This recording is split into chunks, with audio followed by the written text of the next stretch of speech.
একসময় একটা সুন্দর ছোট্ট মেয়ে ছিল, যারা কেবল তাকে দেখেছিল সে সকলের কাছে সে মিষ্টি ছিল, তবে তিনি ছিলেন তার নানির কাছে সবচেয়ে প্রিয় এবং প্রিয়তম। তিনি জানেন না যে তার প্রিয় নাতিকে কি দিতে হবে।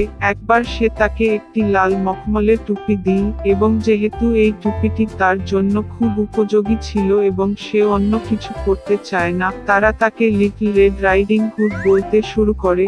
একবার তার মা তার নানির কাছে এক টুকরো পিঠা এবং এক বোতল ওয়াইন নিতে বললেন। তারা বলে যে সে অসুস্থ এবং দুর্বল, এটি তার ভালো কাজ করবে। তিনি আমার মাকে রাস্তা থেকে পালাতে না যেতে আদেশ করলেন, না হলে সে পড়ে গিয়ে বোতলটি ভেঙে ফেলবে এবং তারপরে দাদি কিছুই পাবে না। এবং যখন সে তার দাদির কাছে আসে, যাতে সে তাকে হ্যালো বলতে ভুলবেন না, লিটল রেড রাইডিং হুড মান্য করেছেন, উপহারগুলি নিয়েছেন এবং যাত্রা শুরু করলেন। এবং আমার দাদি গ্রাম থেকে আধা ঘন্টা হাঁটার আগেই বনের পিছনে বাস করতেন, এবং লিটল রেড রাইডিং হুড বনের মধ্যে প্রবেশের সাথে সাথে তার একটি নেকড়ের সাথে দেখা হয়েছিল। মেয়েটি অবশ্য জানত না যে এটি কি ধরনের ভয়ঙ্কর জন্তুটি, এবং সে তার থেকে কম ভয় পায় না। তিনি বিনয়ের সাথে সালাম করলেন। নেকড়েটিও খুব শালীন আচরণ করেছিল, তাই লিটল রেড রাইডিং হুড নেকড়েকে জানিয়েছিল যে সে তার প্রিয় নানির কাছে উপহার নিয়ে আসছে। এবং যখন তিনি তার দাদির বাড়িতে কিভাবে যাবেন বলছিলেন, তখন নেকড়ে নিজেই ভেবেছিল যে কিভাবে তিনি কেবল বৃদ্ধ মহিলাকেই নয়, একটি সুন্দর মেয়েও খেতে পারেন। এবং তারপরে নেকড়ে ছোট্ট রেড রাইডিং হুডকে সুন্দর ফুল দিয়ে একটি বিশাল ঘাট দেখানোর কথা ভাবল। লিটল রেড রাইডিং হুড অনেক বিস্ময়কর ফুলের দিকে তাকানোর সাথে সাথে ভেবেছিল যে ঠাকুমারিকে এক নতুন গুচ্ছ ফুল এনে দেওয়া ভালো হবে, কারণ এটি তাকেও খুশি করবে। হ্যাঁ, এবং পাশের রাস্তা থেকে দৌড়ে গিয়ে ফুল সংগ্রহ করা শুরু করে, একটি ফুলকে সামান্যভাবে বাছাই করা। অন্যজন যেমন তাকে ইশারা দেয়, এটি আরও ভালো এবং সে তার পরে চলবে, এবং তাই এটি বনের গভীরতায় আরও এবং আরও এগিয়ে গেছে। আর নেকড়ে সোজা দাদির বাড়ির দিকে ছুটে এসে দরজায় নক করল। দাদি জিজ্ঞাসা করলেন কে আছে, এবং নেকড়ে একটি পাতলা কণ্ঠে উত্তর দিল যে এটি লিটল রেড রাইডিং হুড, যিনি পাই এবং ওয়াইন নিয়ে এসেছিলেন। বৃদ্ধ মহিলা বিশ্বাস করলেন এবং ল্যাচ টিপে টিপতে প্রবেশ করার আদেশ দিলেন। নেকড়ে টিপো দরজা খোলা গেল, আর দৌড়ে গেল তার দাদির কুঁড়ে ঘরে। আমি ছুটে এসে দাদির বিছানায় গিয়ে তা একবারে গিলে ফেললাম। তারপরে তিনি তার নানির পোশাক এবং তার ক্যাপটি তার মাথায় রেখে বিছানায় গিয়ে অপেক্ষা করলেন।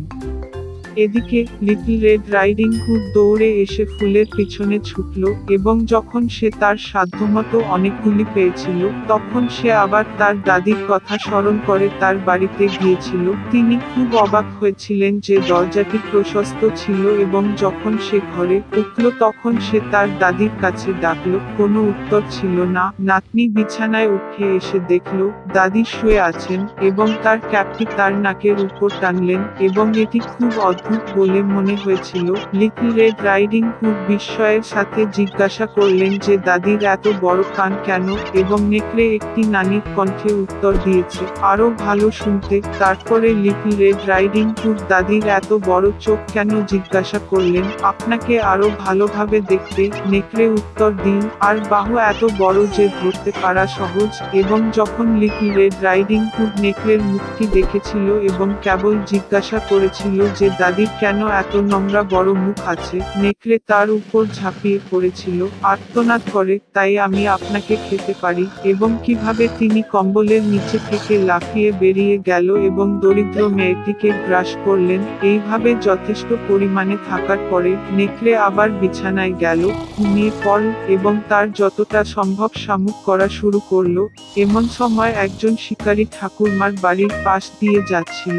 শামুক শুনছিল এবং ভাবছিল যে বৃদ্ধা মহিলার এমন কিছু হয়েছে যা সে এত ঘৃণা করছিল। সে ঘরে উঠল, বিছানায় গিয়ে দেখল নেকড়ে সেখানে ঘুমিয়ে আছে, এবং তিনি এই ভিলেনকে দীর্ঘদিন ধরে শিকার করছেন। তিনি তাকে বন্দুক দিয়ে হত্যা করতে চেয়েছিলেন, কিন্তু এটি ঘটেছিল যে নেকড়ে সম্ভবত তার দাদিকে গ্রাস করেছে এবং সে এখনো বাঁচাতে পারে। সে কারণেই সে গুলি করল না, বরং তার নেকড়ে মুখটি প্রশস্তভাবে খুলল এবং সেখানে একটি লাল ক্যাপ ঝলকানো দেখলো। একটি মেয়ে তার মুখ থেকে লাফিয়ে বলল যে তার নানি এখনো রয়েছেন। শিকারী তার নেকড়ের চলগুলি আরো বিস্তৃত করে খুলে দিয়েছিল এবং বৃদ্ধা ঠাকুরমা একরকমভাবে রেড রাইডিং হুডের পিছনে বেরিয়ে এসেছিল। তারা আনন্দিত হয়েছিল, আলিঙ্গন করতে শুরু করলো এবং শিকারীকে ধন্যবাদ জানাতে লাগলো। তারা চতুর নেকড়ে একটি পাঠ শেখানোর সিদ্ধান্ত নিয়েছে। তারা যত তাড়াতাড়ি সম্ভব বড় পাথর বয়ে নিয়ে এলো, নেকড়েদের মুখ এবং পেটের মধ্যে এটি স্টাফ করে এবং তাকে উঠোনে নিয়ে গেল। নেকড়ে যখন ঘুম থেকে জেগে উঠল তখন সে শিকারীটিকে দেখতে পেল এবং পালাতে চলেছিল, কিন্তু পাথরের বোঝা বহন করতে না পেরে সে মাটিতে পড়ে গেল। এই তিনটিই আনন্দিত যখন নেকড়ে উঠে তার ভারী পেটটি সবে অন্ধকার জঙ্গলে টেনে নিয়েছিল। তারা আর তাকে আর দেখেনি।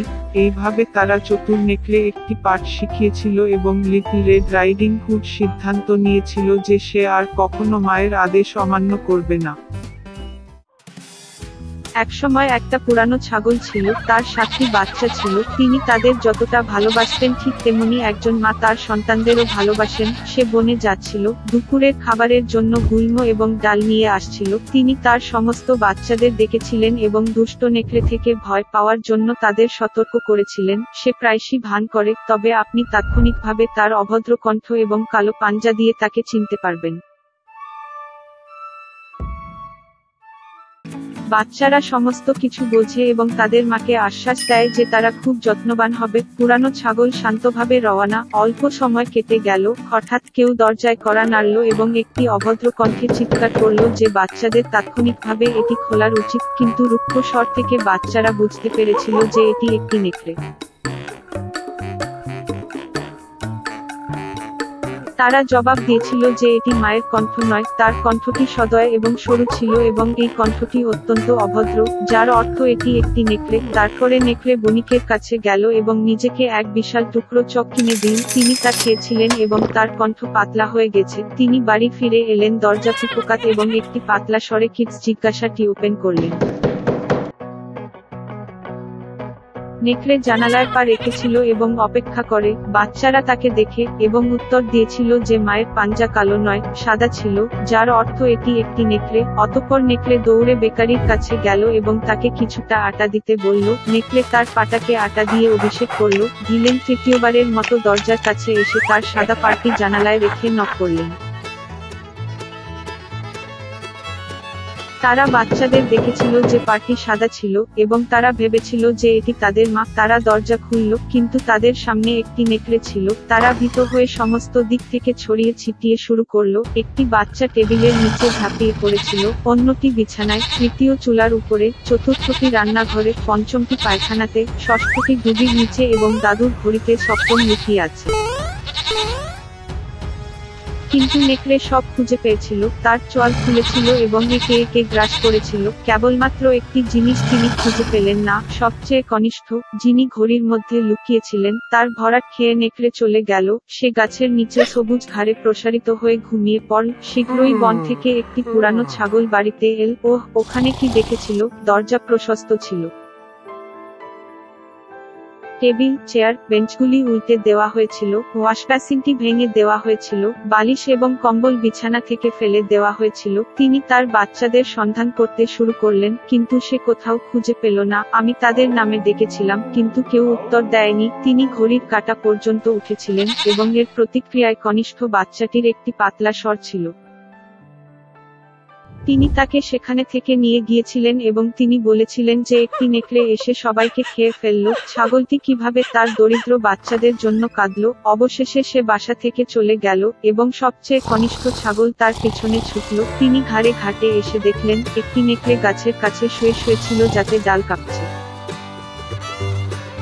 তিনি চারদিক থেকে তার দিকে তাকিয়ে দেখলেন যে তার খোলা পেটে কিছুটা চলছিল এবং ভেসে উঠছে। তিনি অনুমান করেছিলেন যে এগুলি তার সন্তান এবং তারা এখনো বেঁচে থাকতে পেরে খুব খুশি হয়েছিল। তিনি বাচ্চাটিকে যত তাড়াতাড়ি সম্ভব বাড়িতে চলে যেতে এবং কাঁচি, একটি সূচ এবং সুতো আনতে বললেন। এরপরে ছাগলটি নেকড়েদের পেট কাঁচি দিয়ে কাটল এবং সেখানে থেকে একটি বাচ্চা তার মাথা আটকে গেল এবং তারপরে অন্যরা লাফিয়ে উঠল। 6টি, এবং তাদের সাথে খারাপ কিছু ঘটেনি। কি আনন্দ ছিল! তারা মাকে জড়িয়ে ধরে লাফিয়ে লাফিয়ে নাচতে লাগলো। তারপরে বৃদ্ধা ছাগলটি বলল যে ঘুমন্ত অবস্থায় নেকড়েটিকে পাঠ শেখানো ভালো লাগবে। তারা পাথর টানলো এবং নেকড়েদের পেটে ভরিয়ে তুলল। একটি পুরানো ছাগল তার পেট সেলাই করেছে, কিন্তু সে কিছুই লক্ষ্য করেনি, এমনকি কখনো সরেনি। নেকড়ে ঘুমিয়ে গেল, তার পায়ে গেল এবং তার পেটে এমন তৃষ্ণা অনুভব করলো যে সে কূপ থেকে জল খাওয়ার সিদ্ধান্ত নিয়েছে। তিনি সবেমাত্র কূপের নিকটে গেলেন, জলের দিকে নেমে গেলেন এবং ভারী পাথর তাকে কূপের নিচে টেনে আনলো। 7টি বাচ্চা এটি দেখে এবং তাদের মায়ের সাথে আনন্দে নাচতে শুরু করে। এভাবেই তারা দুষ্ট নেকড়েকে একটি পাঠ শিখিয়েছিল।